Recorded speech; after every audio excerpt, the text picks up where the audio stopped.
জাতীয় পার্টির নেতা বেগম রওশন এরশাদ, জিএম কাদের, এরশাদ পুত্র সাদ এরশাদ সহ শীর্ষ ২১ নেতার গ্রেপ্তার ও তাদের সম্পদের হিসাব জনসম্মুখে আনার দাবিতে অবস্থান কর্মসূচি পালন করেছেন বগুড়ার কাহালু উপজেলার জাপা নেতা সাবেক ছাত্রনেতা খোরশেদ আলম।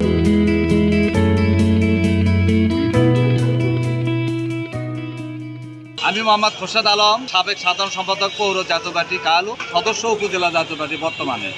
আমার এই অবস্থান করা আমরা জাতীয় পার্টি দীর্ঘদিন থেকে করি। আমাদের মতন কর্মীদেরকে তারা ব্যবহার করে, বারবার ব্যবহার করে, আমরা যা বলি তারা সারা কথা শোনে না। তারা ক্ষমতার অদ্দলোপে আওয়ামী লীগের সাথে যোগসত্তর করে বাংলাদেশের হাজার হাজার কোটি টাকা অর্থ সম্পদ লুটপাট করে। আমরা কর্মীরা সব সময় বলে এসেছি জাতীয় পার্টি প্রকৃত বিরোধী দল হক। তারা নাম মাত্র বিরোধী দলের নাম করে এই গণতন্ত্র দেশ ধ্বংস করে নিজেকে জাতীয় পার্টির স্বার্থ ব্যবহার করে, আমাদেরকে ব্যবহার করে তারা মন্ত্রিসভা স্থান নেয় এবং আওয়ামী লীগ সরকারের দোষর হিসেবে কাজ করে। ২৯ ডিসেম্বর বিকেল ৪টায় বগুড়া শহরের সাতমাথায় মুক্তমঞ্চে তিনি এ কর্মসূচি পালন শুরু করেন।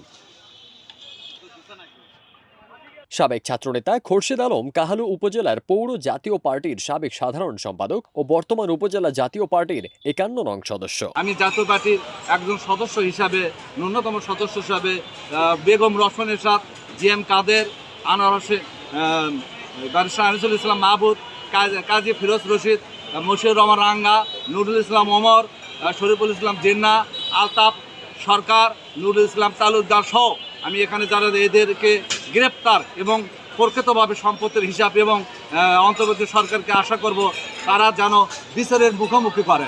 ফারদিন সানি, দেশ রূপান্তর।